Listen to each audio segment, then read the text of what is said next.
और फिर दूसरे तरीके से लूटा कि जो कारीगर कपड़ा बनाते थे उनसे कपड़ा लूट लिया और उनके साथ समझौते किए कपड़ा बनाने वाले कारीगरों से कि वो जितना भी कपड़ा बनाएंगे सारा ईस्ट इंडिया कंपनी को मुफ्त में देना पड़ेगा, और जो कारीगर ये कपड़ा नहीं देता था मुफ्त में उसके अंगूठे काट लिए जाते थे, उसका हाथ काटा जाता था। फिर ईस्ट इंडिया कंपनी ने एक कानून बनाया कि भारत के किसान जो भी अनाज पैदा करते हैं उसका 90% अंग्रेजों को देना पड़ेगा। अगर कोई किसान 100 कुंटल अनाज पैदा करता है तो 90 कुंटल अंग्रेजों को देना पड़ेगा, और किसानों को लूटना शुरू कर दिया अंग्रेजों ने। फिर हमारे जो व्यापारी थे ना, व्यापारियों को लूटना शुरू किया अंग्रेजों ने। कैसे लूटना? व्यापारियों पे टैक्स लगा दिया अंग्रेजों ने। कोई भी व्यापारी माल बनाएगा, उत्पादन करेगा, तो उस पर अंग्रेजों ने 350% टैक्स लगा दिया। जैसे 100 रुपए का कपड़ा मैं पैदा करूं, उस पर 350 रुपए टैक्स देना पड़ेगा।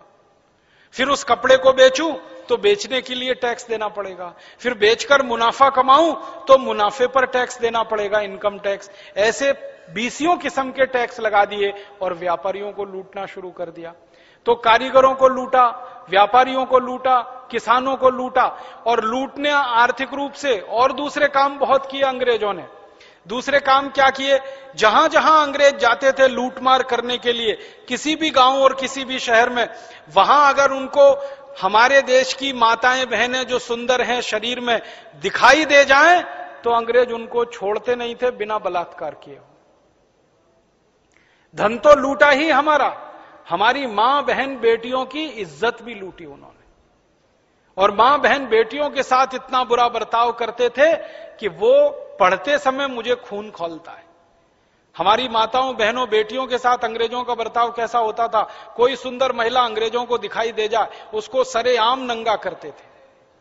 फिर उस महिला के स्तन का जो अग्र भाग होता है उसको लोहे के चिमटे से दबाते थे, और तब तक दबाते थे जब तक खून ना निकल आए, और इस पर अंग्रेज हंसते थे, और वो मां बहन बेटी चीखती और चिल्लाती थी। जब वो बेढल हो जाती थी, गिर पड़ती थी, तब अंग्रेज उसके साथ बलात्कार करते थे, और सामूहिक बलात्कार करते थे, और बाद में उसकी गर्दन काट देते थे और उसको फेंक के चले जाते थे। ये अंग्रेज किया करते। खाली लूटमार नहीं करते थे, माताओं बहन बेटियों के साथ व्यभिचार किया करते।